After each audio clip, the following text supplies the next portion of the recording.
بسم الله الرحمن الرحیم. سلام، به اولین ویدیوی من خوش اومد. تو این هوای گرم قراره که یه دونه آب سردکن درست کنیم. چتر این منیاره آیتون گذاشتن میذاره. خب وسایلمون چیه؟ یه دونه هیچ سینک من بزرگ استفاده کردم که دیگه نخوام استفاده کنم. یه دونه بلوک خنک کننده، اصل کاریمون همینه. این هم المانمونه، المان خنک کننده. این چیکار میکنه؟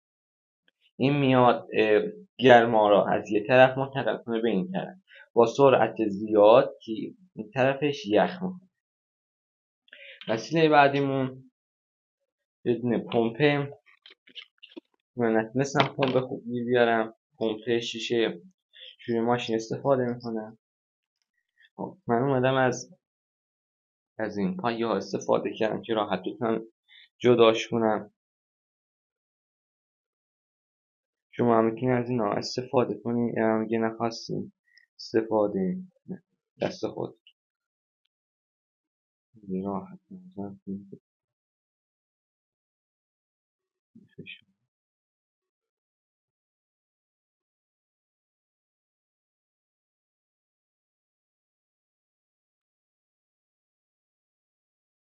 این هم وست کردن دیگه، فیلم نگرفتم که وقتی شما هم خدر کنم. پایه ها را محکم خیلی لحنی کنم.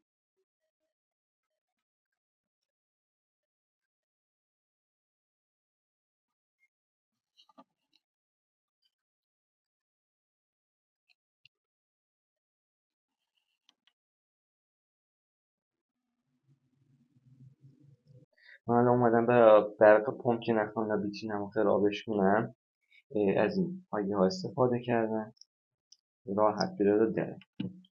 نه به این رو خوش کنیم.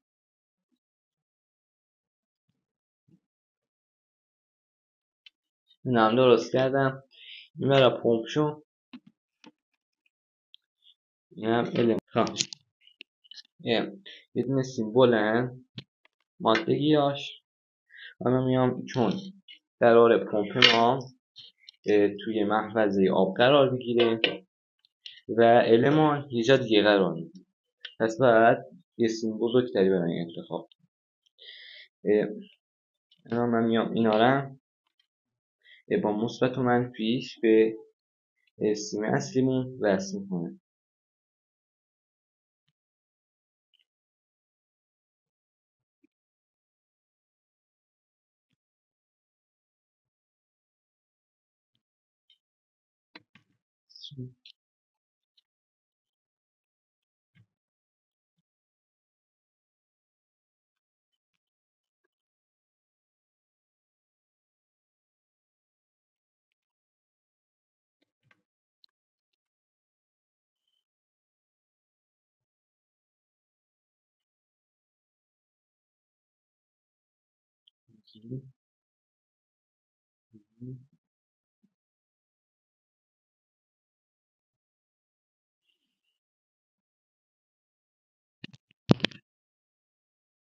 خب تا اینجا من درست کردم.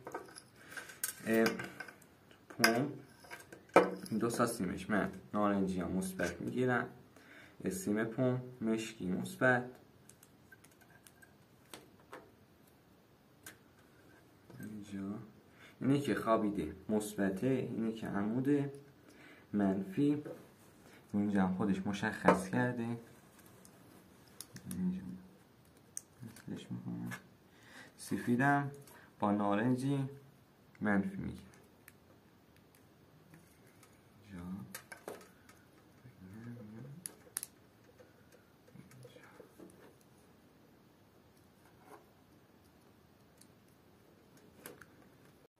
این تا اینجا المانمونم منفی به نارنجی،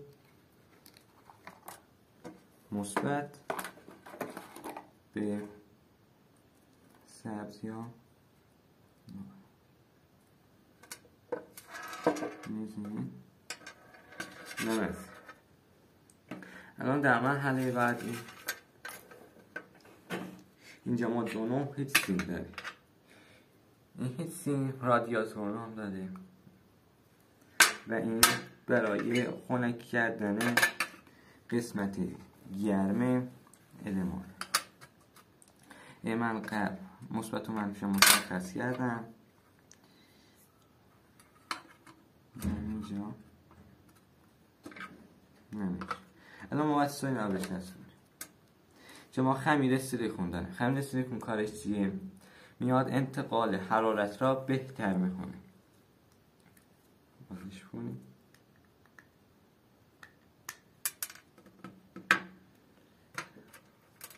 اندازه یه نخود، حالا هر طرفش که خواستیم.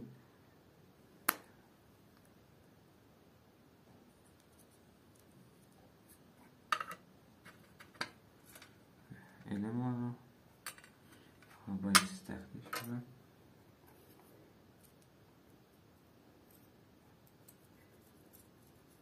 سعی کنید همه جاش پخش.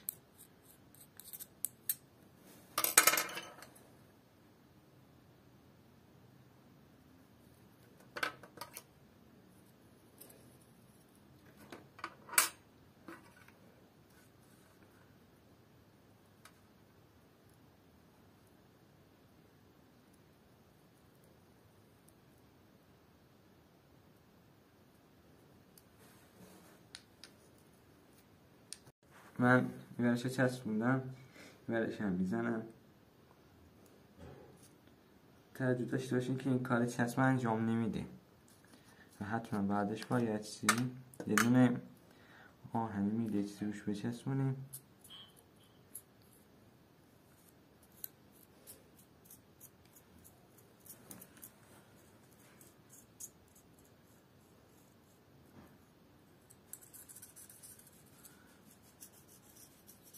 تمام سطحش حتما از دستکش هم استفاده کنم.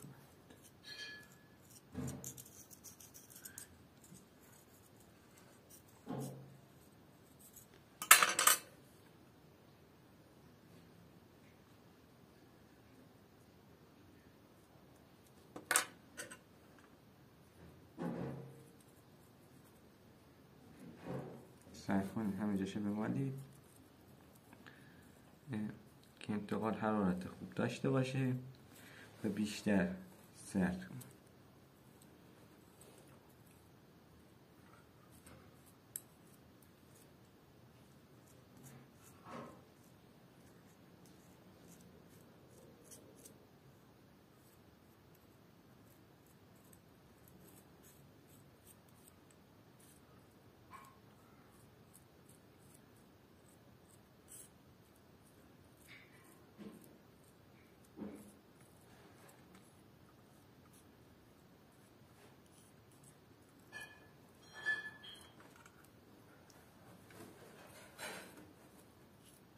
این طرف چون قرار بود کار انتقال گرما را بده، من بهتر مالیدم.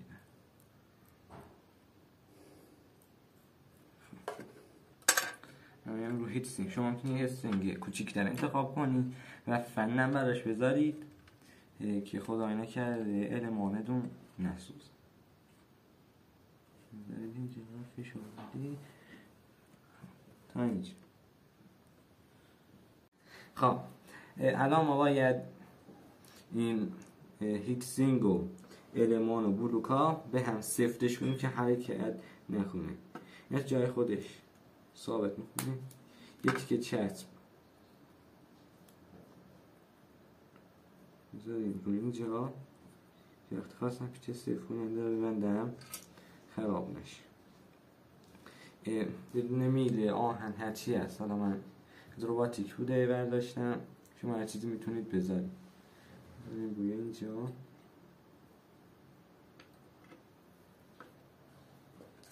بعد با پیچ صفرش.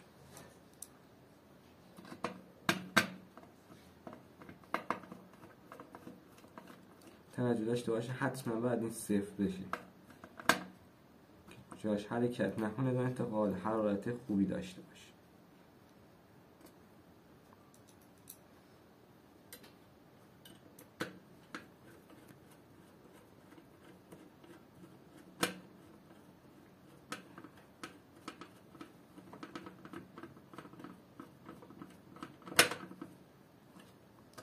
یه دونه میزنم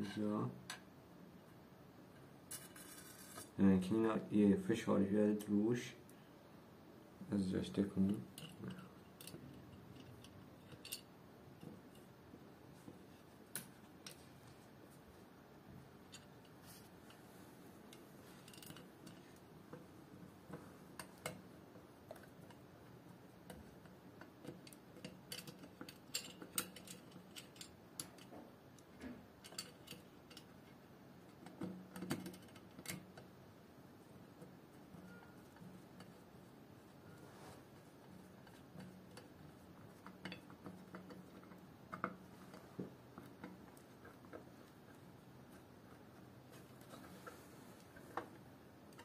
این سیف شد جوی خودشم مرحله بعدی ما به یک مخزن نیاز داریم.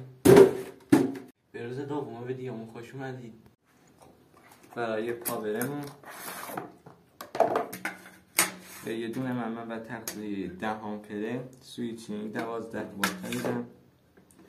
برای راه اندازیش نسیم به نیاز داریم. تلاش دو کنم توی L و AC توی این دوتا ما دو سر سیما قرار میدیم.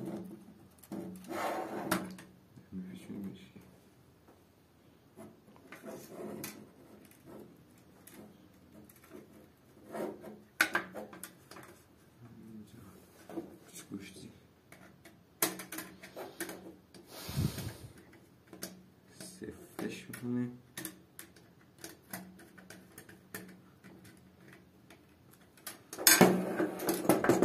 اینجا ما چند تا خروجی داریم. این برای ارتمونه که کاری باش نداریم. دو تا وی مثبت و دو تا وی منفی داریم. ما با یه دونه از این وی منفی و یه دونه وی مثبت که وی منفی میشه جندمون یا منفیمون یا 0 ولتمون، وی مثبت میشه مثبتمون یا 12 ولتمون. خب در مرحله اول باید مولتیمتر رو بیاریم بذاریمش رو 20 وصلش کنیم به یه دونه از این منفی ها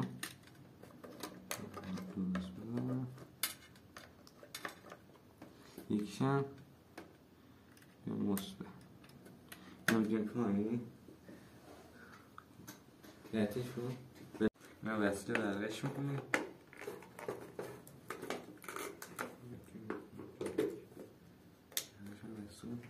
وقتی این لامپ روشن شد 12 و 6 توی این عدد هم شد. من یه ذره تنظیمش کردم. شما اگه خواستین اینا تنظیمش کنین ولتاژش کمی یا زیاد بود اینجا ما یه دونه پتانسیومتر داریم.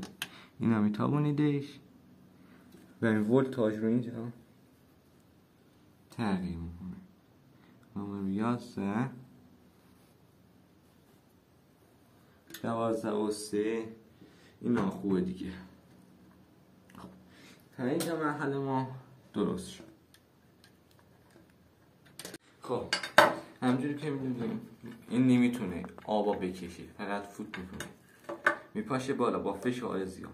پس برای همین ما اینجا دوده داریم که اینا ما به این وصلش کنیم و چون نمیشد از اینجا خروجی بگیری لولش هم بزرگ بود ما برای این یه تبدیل درست کنیم که بتونیم به ایشون وصلش حتش کن. خب من این لوله را بزنم اینجا تا یه مقدار خوریدم روش قبلش بستم میذارم.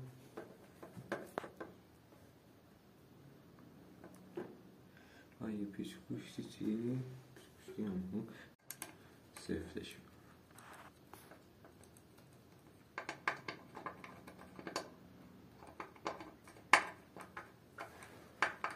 خیلی سفتش کنم که کیپی کیپی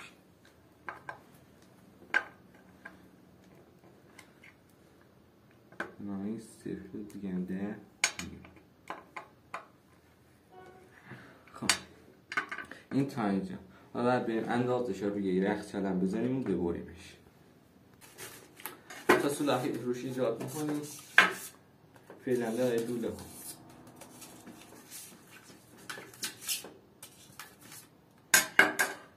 شلنگ هم داریم.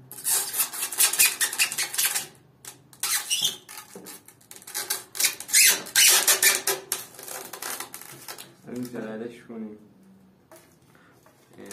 به پمپ وصل کنیم. شلنگ دومیه را چون قراره آب سرد شده از این بیاد، بعد یه ذره ازش بیرون باشه که فشار به پمپمون نداره. این تایم جای کار. خب به دلیل اینکه این خیلی داغ کرد، من میخوام از یه دونه فن استفاده کنم که گرمای اضافی ها بگیریم و به المانمون آسیب نرسون. با استفاده از یه پیچ از سوراخ هایی که قبلا داشت فنمون رو دستش کنیم.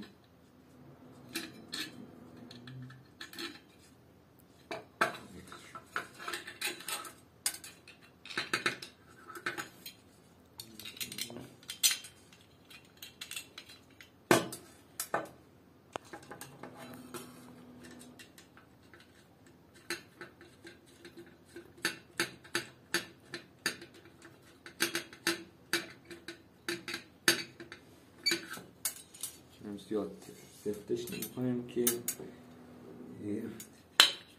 فنمون نشکنه.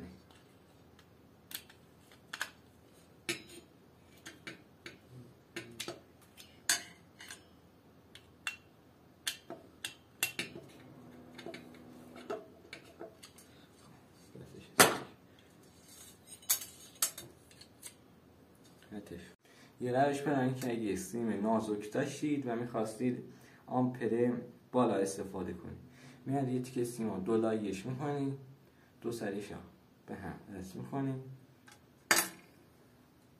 مساوی، اینجا میبریدش. دوباره این سرم سیم بر به هم وصلش.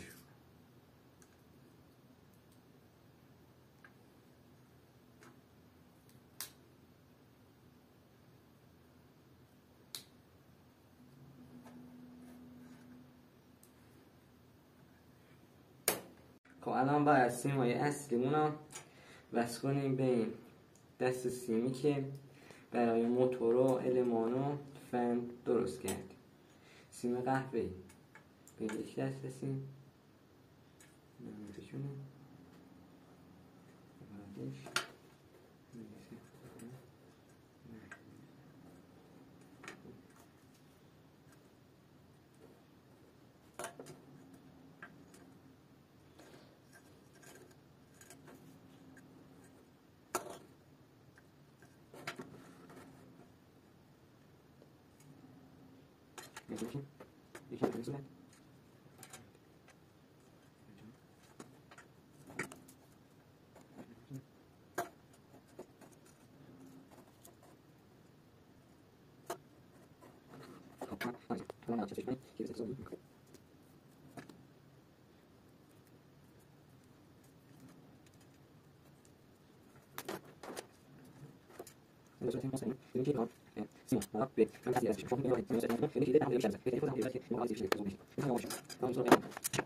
خب این تایم جای کار.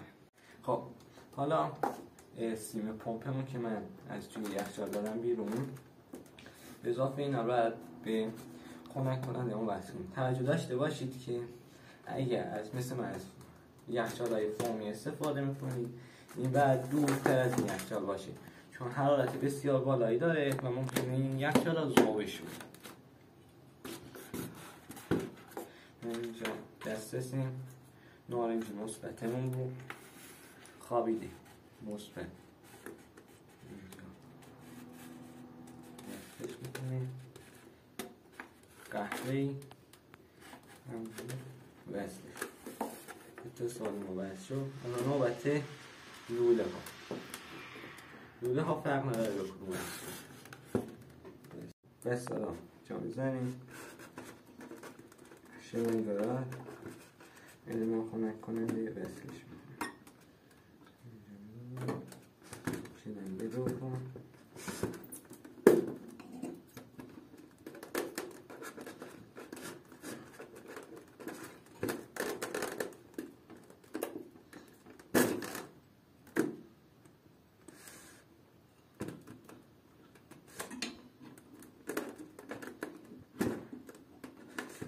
با استفاده از پیچ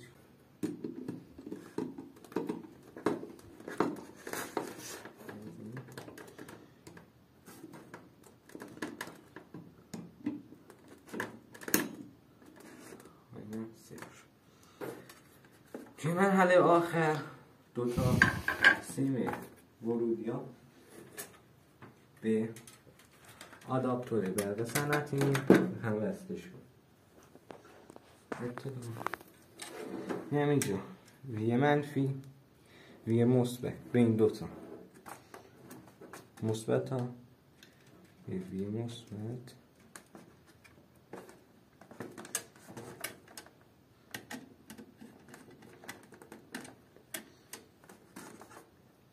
منفی هم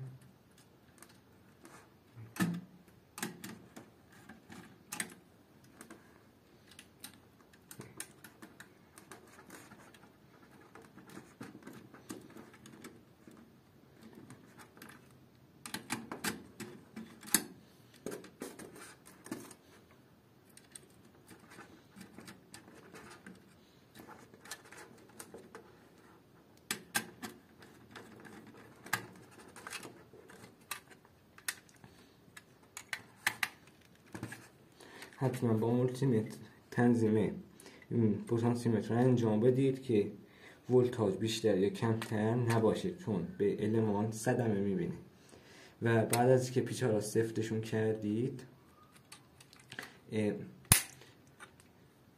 روی یا میدید پایین مواظب باشید سیمایی برق 220 ولت بیرون نباشید چون میتونه برق شما را بگیره. خب برای ایمنی بیشتر تمام اتصالات ها چسب میزنیم همین که نتون بهش نخوره همین که از جاشون درنه یه دونه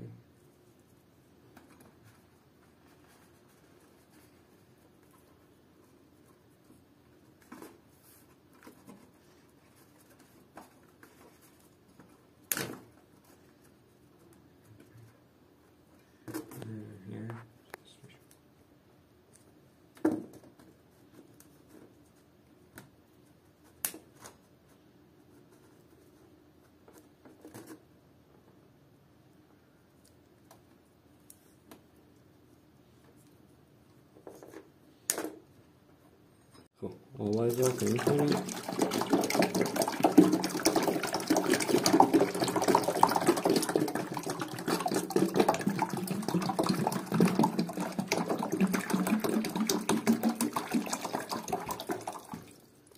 دماغ سنجه میزنیم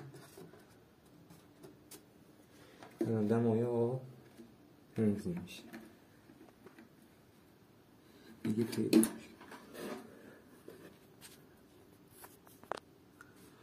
دمای آب روی داره میاد پایین رو تقریبا رو 30 درجه است. خب من درش ها بستم تمام اتصالاتم بررسی کردم روشنش کنیم اون که روشنی صدایی هم که میده صدای پمپشه فن داره فن روشنه هیت سینگ داره گرم میشه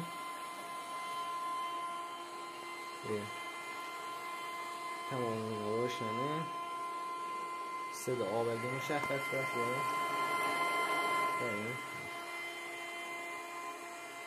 من از داخل پمپ آورد